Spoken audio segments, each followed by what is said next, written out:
This talk was held at the Newcastle International Film Festival in March of 2018. It was part of a special screening and Q&A with director Neil Marshall, director of Centurion, The Descent, Dog Soldiers, as well as some of the impressive war episodes from Game of Thrones like Battle of the Blackwater, and his most recent project Hellboy with Stranger Things star David Harbour.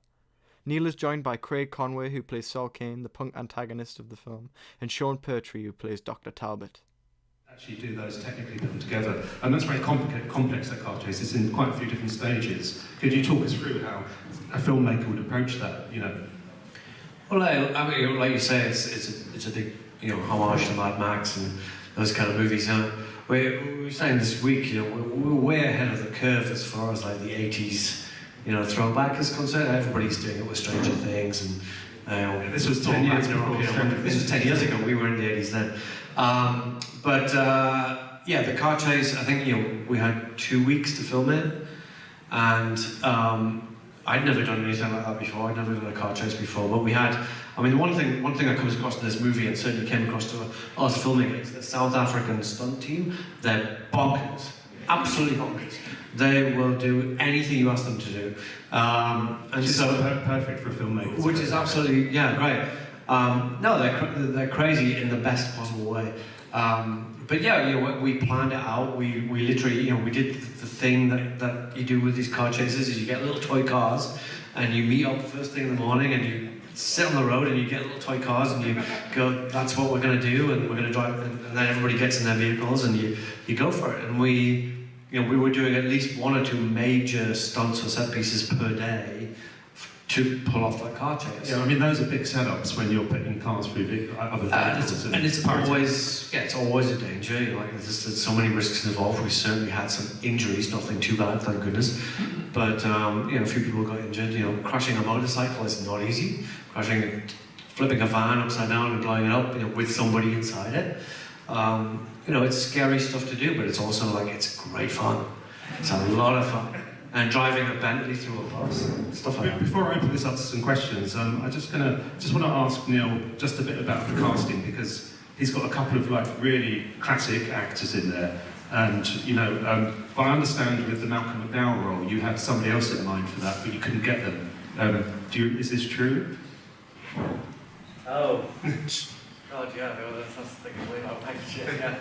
I think when we wrote it, or when we started casting it, we dreamed that we would get Sean Connery for the role. Did you try and get him out of retirement? And he said no, though. That's what I read. Yeah, we tried. We approached him with it. We sent him the scripts and stuff like that. But obviously, he'd retired by then. That was that. But Malcolm McDowell was bloody good. Malcolm McDowell's one of my favourite actors. Yeah. So he's a legend, and he's he was such a lovely guy. And as I said before, it's this crazy coincidence that we got Alexander Siddig to play the Prime Minister. And he's Malcolm McDowell's nephew. I didn't know that until we hired him. He was like, oh, it's Malcolm. Also, Bob Hoskins, another legend, one of your faves from Bob Friday.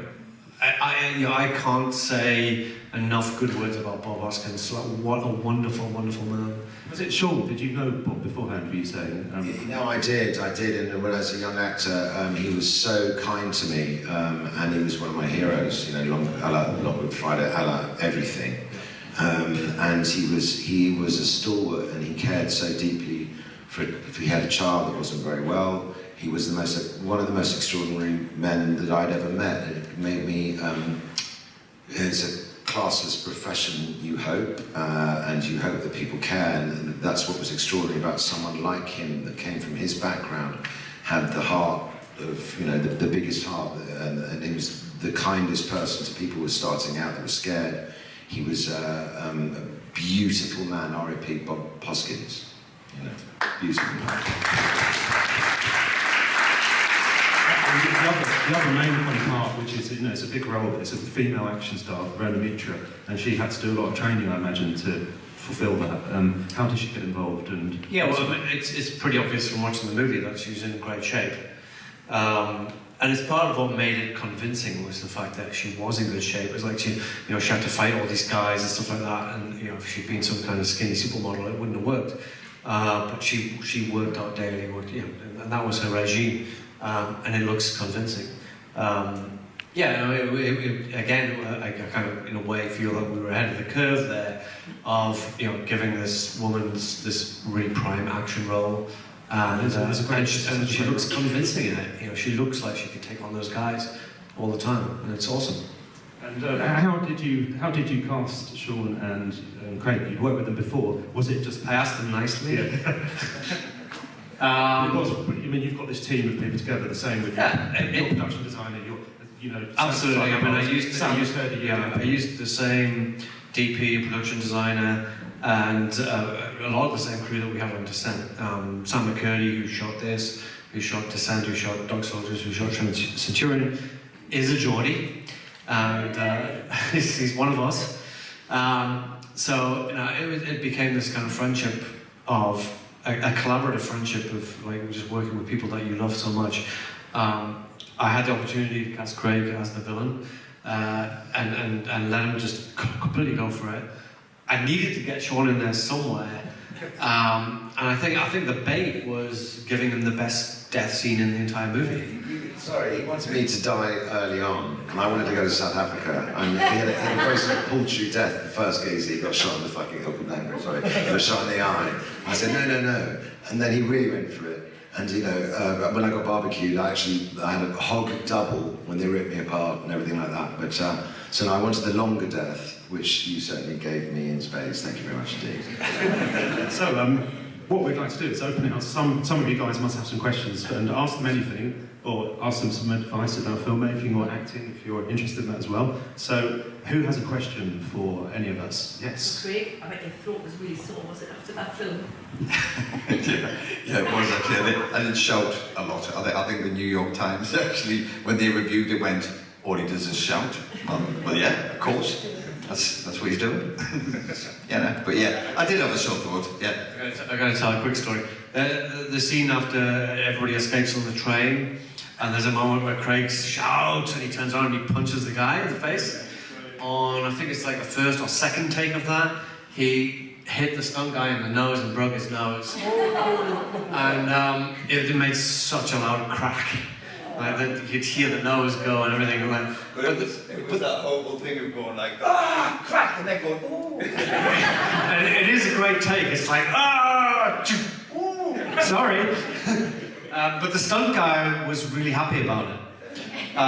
He wanted to get his nose reset anyway, and he was like, this way he could charge it to the production. So he was like, cheers, mate. And then he did it again and got it right.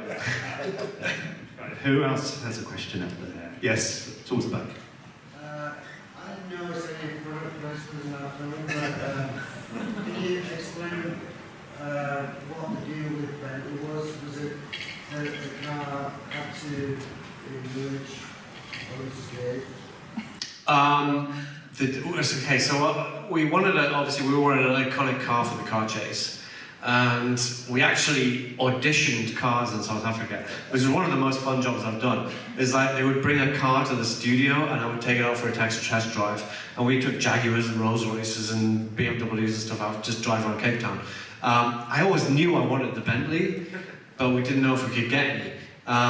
BMW said that they would give us like a whole bunch of M6s for free and we could do whatever we like with them. I was like, no, it's got to be a British car.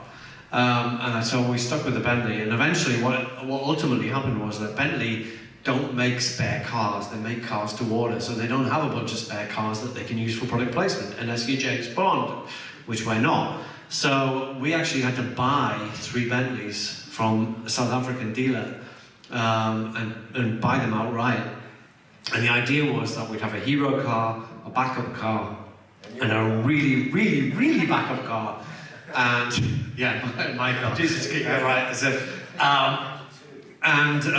The first car, which was used as the hero car for a certain amount of time, accidentally went off a cliff. There's a bit of a story behind it, and I don't know if you want to hear it or not, but our worst day of filming on the movie was we were in there's the bit with the tunnel where Adrian Lester gets killed. That was an emergency exit tunnel for a real highway tunnel that went under a mountain. We were filming in there for the day. It's like where we were filming, there was a mile in each direction to the exit. and our generator caught fire. And it caught fire in a really big way, and we had to immediately evacuate the tunnel because it was filling up with toxic smoke. We couldn't go into the escape tunnel because we were in the escape tunnel. The only way to get out was to go into the highway tunnel and get run over. So we had to just jump into every vehicle we could and just get the fuck out of there. So I was hanging on the side of a van, whatever, we just got out of there. The place filled up with smoke, the firemen went in, put out the generator, but we'd lost like 3 hours of our filming day. So we were like, okay, we gotta get back in there and do some stuff. So what I did was, I took the A camera and we did some stuff with the main unit and the actors and stuff around where we'd been filming before. And I sent the B camera with the Bentley up toward the far end of the tunnel just to get a shot of it driving past camera. That's all they needed to do. But they didn't have any lights. So I said, well, what you should do is you go to the far end of the tunnel, you take the camera, you put it at the far end of the tunnel, use the daylight, point it into the tunnel and just have the car drive past. So they did that. The stunt people went past, 60 miles an hour, car stops, no problem at all. The stunt guys turn around and goes, we can do it faster for you. They go back in, they spin around, they come back out at like 100 miles an hour. And when they hit the brakes, something goes wrong with the car. The brakes seize, they lock, and the car goes into a skid. The trouble was, at the end of the tunnel, they were going to build a bridge across a river. And they never built the bridge, they just started building a bridge. So it was a big flat area with a sheer drop of like 50 feet into a river. The car's skidding toward the edge there, and the driver, there's 3 stunt people in the car, the driver, Cordell, knows that the car is going to go off the edge no matter what. He's smart enough to know that he can't stop the car. But there is a wall to the right of him, and he has the presence of mind to take his foot off the brake, steer the car into the wall. It hits the wall, it goes into a flat spin, it ends up going off the vertical drop backwards. And because it went backwards, instead of nosediving into the river, it arse-ended into the river and landed flat on all 4 wheels. And everybody walked away absolutely unscathed. And they went to hospital that night for shock, but otherwise they were at work the next day. The car itself, the bottom half of it was completely pancaked, but everything above that, like the electric windows, still worked perfectly. So that was trashed, and that became an insurance write-off.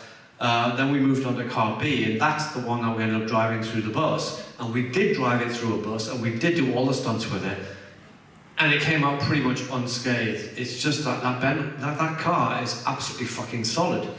And you could not damage it. So, so the third car got sold back to the retailer or whatever, and that was that. But the second car became a hero car. And then I think Bentley bought it back for spares at the end. That's a good outcome for Bentley then. Oh, yeah, I swear by it. Who else has a question? Anyone out there? Yes, over there, sir. Neil, in combat, we had to deal with some sexually, how should I say, repressed, horny northerners, including Craig. And that tells you in good stead with the Night's Watch in Game of Thrones, which I thought you did brilliantly with. What was the question? Yes, Chris, horny, sexually repressed. Obviously, you worked on with the Night's Watch in Game of Thrones. I did, yes. I wonder if working with Craig and a bunch of Northerners in combat helped you with it. Oh, because it's grim up north. Exactly. Well, explain what combat is, just for everyone who may not know. No. Well, so back in 1999, before I made Dog Soldiers, I made a short film called Combat. It's on YouTube if you want to look out for it. It's essentially like, it has no dialogue. It's about a bunch of guys who go to a bar for a night, and one of them gets dumped by his girlfriend, one of them tries to pick up a girl. It's just like, it's essentially a typical lads' night out at a bar, except that all the sound has been replaced with the sounds from a war film. Because, how can I explain it? It's like, because that's what it is. It's like you go into combat every night when you go out to a pub. So like the fans in the ceiling are like a helicopter, and like empty pint glasses are like shell casings, and tapping on the bar with your fiver to get the attention of the barmaid is like Morse code. And it's like loads of, everybody like spying around looking for talent or whatever, is like a sniper. Anyway, so it was like that. So but how that applied to the Night's Watch, I don't know, because they were like very, very different. What the connection that is there, though, is the wall. And I've talked about this a few times. It's like Hadrian's Wall. When you grow up in Newcastle or whatever, you grow up in anywhere in the northeast, Hadrian's Wall is a big part of your life because you get taken on school trips there when you're a kid or whatever. It's like, it's there. It's just this big fucking wall. And you're like, what the fuck did the Romans build that for? Anyway, so I've done a trilogy because I've done Doomsday, which deals with kind of a rebuilding of Hadrian's Wall in the future. I did Centurion, which like ends with the building of Hadrian's Wall in the first place. And then I did the Watchers on the Wall, which, let's face it, the wall in Game of Thrones is Hadrian's Wall. It's like, it's built of ice and 700 feet tall, but it's Hadrian's Wall. And it's dealing with like keeping the Northerners, all the Scots, is my other name. Anyway, so there you go. Sorry to hold on, but just going on from that, do you think because of the audience and because of the budget that TV now has, do you think it's siphoning away some of the talent from film? I mean, obviously, we've shown you worked quite a lot with Danny Cannon, who did start off, he was such a shining light from here as a director, and now he has a brilliant career as a producer, but he doesn't get to make films as much. He doesn't make films so much, but the guy's a genius. We made a film called Goal here, in fact. It's my connection with Newcastle.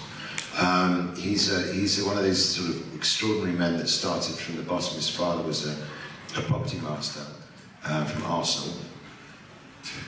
I'm Chelsea supporter, but he basically understands every echelon, every single element of the business. And what's extraordinary about him, he really is not only, I mean, he's an extraordinary man. He started at the same time as Paul Anderson, another one of your brothers here from Newcastle. And he worked his way through the ranks from being a property master to being a designer to being a standby props to being focus puller to being working for design, working for FX, working for as a lighter camera, as a focus puller, to, right the way through from being a lighter cameraman to being a director, and now in fact is actually writing. Television is supposed to be the golden age of television in America. There's, as you know, it's typical. I get there when it's dying, but what I'm saying is that his application and his vision is cinematic. There's more money in television in America or in the world, I think now. Television as a medium, especially because of streaming and everything like that, is actually really the ground. It's not, they've realised now all the big networks in the States and stuff like that it doesn't work with advertising, not sponsored by an advertiser, say. So you can probably be, if you're clever, more creative on the small screen. You know, there was this old adage that people used to say about television, that'll do, and now television actually is actually surpassed film, has raised the bar, and you see some extraordinary television now. You know, television that blows cinema, other than when you spend 75 million or billion or something on a Avengers movie or something, that really is considered and levelled. And Danny is a very clever man, as is Bruno Heller, and I think that it's a breeding ground. I just hope this is the reason why this festival's happening now. I just hope it rekindles people's passion for film, because we all love it. It's interesting me seeing Doomsday again and seeing it on the screen with an audience. I love cinema, and I hope it comes back, you know. On that front, actually, Neil, that's a good question for you, because over the last sort of 4 or 5 years, you've mostly been doing television, some really big budget stuff like Westworld, Lost in Space, Back Cells. So you've got involved quite heavily with big Game of Thrones, your Emmy Award nomination. Can you tell us a bit about what the television landscape is like in LA at the moment? Well, I mean, there has been a complete revolution over the last 7 or 8 years in the TV world. And I think what's happening now is that the lines are getting very, very blurred. There's things like Netflix and Amazon. It's just like, are they? You watch them on your TV, but are they TV? They're not really. So there's a whole new, and it's actually taking up the space that was once occupied by kind of mid-budget movies. It's like at the moment it's like there's micro-budget movies and there's mega-budget movies, and what used to be in between used to be on at the theatres. Now it's on television. And people are being given the creative means to do that and put that money into it. I don't know. It's like, I think the first major thing is like, you know, television is not to be looked down upon anymore. It used to be like, oh, movies and television. Now it's like everything's one big fuzzy thing. It's like, you know, I want to do movies because I love the big screen. I love the audience participation, which is something you don't get so much with TV. But TV is filling in an amazing space of like you get 10 episodes to tell a story that you normally get an hour to do or an hour and a half to do, and you can get into depth and do that kind of stuff. And that's amazing, that's fantastic. And the budgets are being put in for it. I mean, one thing, I don't know if you agree with this, and perhaps people in this room may think this as well, because it's something that's crossed my mind with television. I think technology has changed. The fact that we've all got high-definition TVs now. A lot of us have got big screens. That's because the quality of TV now, when you watch it, when we were kids, when we were watching stuff on 4:3 low resolution, you couldn't really have wide shots because they were blurry most of the time. That's a huge deal. You know, like people now have got their surround sound systems and their HD TVs, and you know, the idea of it being the small screen anymore doesn't quite work so much because quite often people have got really huge TV screens.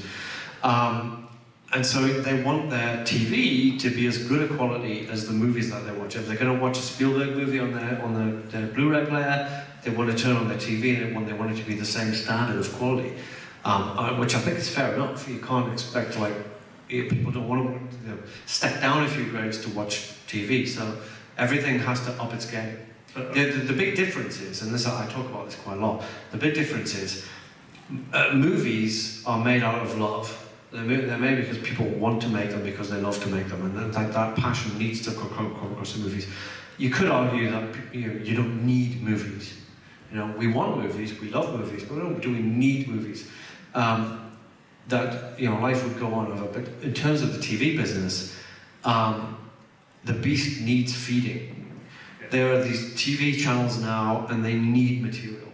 They have to produce material. So in the TV world, it's like, we have to make TV shows. Well, definitely, and on the upside though, what's really nice is that you've now come full circle, and I'm sure most people in this room will be very excited to hear if they don't know about the film you're working on right now. Can you tell us anything about that? Because I can't now. Yeah, but you can tell them what it is though, can't you? We're talking Hellboy. Yeah. No, well, no, I did just shoot the Hellboy reboot, but... You've got another script as well, which may involve these lads, but you can't talk. Well, no, that's way more exciting for me, is that I'm developing several projects at the moment, and I'm definitely want to work with these two again. You know, Craig's going to be directing something, I'm going to be exec producing, and Sean's going to be in it. That's far more exciting for me. And I want to come back to the Northeast and make some stuff here as well.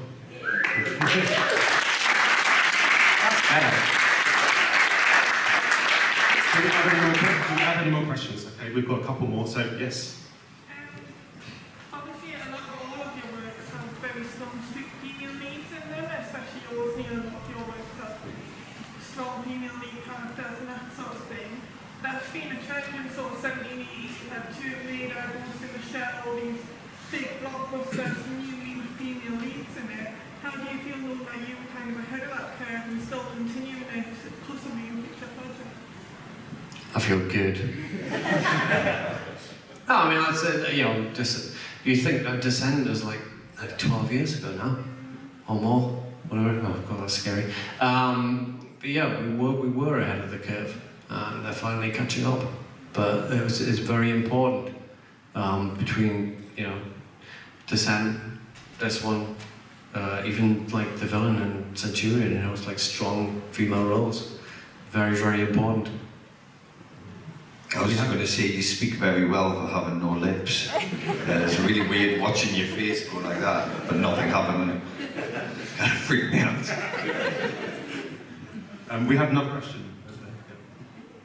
I just want to make an observation because this film has just reminded me how. I was interested in the way that TV has come up and that film continues, and so now we are thinking about what the difference is between film and TV. Used to be the way they had the screen, but I think it's now the format of the story, because what we got was a tremendous ride in this film, beginning, a middle and an end, which you wouldn't get in a TV series. You go over and over and over. So I think, like Sean, you were saying, the cinema still has a strong place to take us on a ride where we could not escape, despite Frank's statements. We couldn't escape from being this coming at us and be part of the action, whereas if it was on the telly, I might have to go for rebrand. So I think the skill that you have taking from cinema to TV to improve TV, but we never lose the thrill of being in a dark room going on a journey that starts and finishes. That's a very, very good point. Yes. I think we may have to wind this up in a minute, but I'm not being rude, I'm being on my phone, but I've got a few little questions that Paul Hyatt, who is the makeup guy who designed the monsters in The Descent, and who's killed both of these gentlemen in various movies. He has, and he appeared very briefly at the beginning of the film. He's hot dog. He's hot dog victim. He's a guy who's holding a hot dog that we rigged up with squibs and shot to pieces. Yeah. Paul is a great guy, and in fact he introduced me to Neil's films. He said to me, "You've got to come and see this film, Dog Soldiers," and we went and saw it in the Warner's Leicester Square, and that's the first time we saw that. And he hadn't worked with you at that point. No, we first teamed up on Descent. Yeah, so I'm just going to get up his questions. These are if So there's you're going to call him up? I'm going to call him. I'm just going to try and get into my phone. So. Yeah, I'm sure if there's a few horror fans in here, if you're gore hounds and you sort of like the gratuitous nature of some of the things that Neil does, which I've always loved from the Video Nasties onwards. Here's a quick fire question round. Well, before you do that, I'm going to say we didn't really blow up a rabbit for the movie, just in case you were wondering. It's bloody good, that effect, isn't it? It was the most difficult shot to do in the entire movie, and I swear to God, if it had taken any longer, we might have blown up a real rabbit, but thankfully we didn't. But didn't the crew want you to kill more animals after that? Wasn't there a bit of a thing? No. There was just like it took us like 3 or 4 attempts to get the shot right, and by the end of it, the line producer was like, "Let's just blow up a fucking rabbit." Okay, Neil, I'm going to see how well you know your own films here. Oh, so God. This is Paul Hyatt's question. So, which film had the most fake blood used on? Out of Centurion, Doomsday, or The Descent? Which one had the most fake blood? It's got to be Descent, surely. No, it's not. The answer is Centurion. Really? That's what Paul Hyatt says. But he made them, and he has Okay. tested another. Okay, and so here we go. Which film had the most prosthetic dead animals in it? Centurion, Doomsday, or The Descent?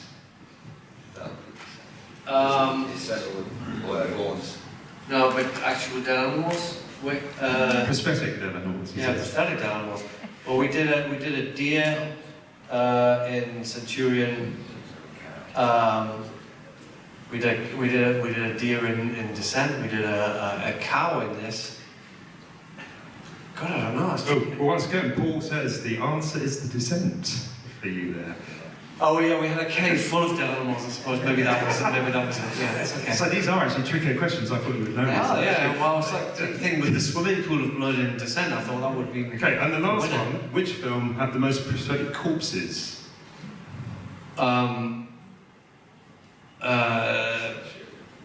Probably Centurion? No, you're wrong. You're afraid. The answer is Doomsday. And he says, due to the amount of stunt corpses for car scenes and palms of infected dead. Okay. So there you go. Paul will be raising no, but he should know this stuff better than me. This is a guy who makes all these makeup effects, so he'll be delighted to know that I got caught out all of them wrong. So I would like to thank Neil, Sean, and Craig. Craig, Sean, and Neil. Thank you so much.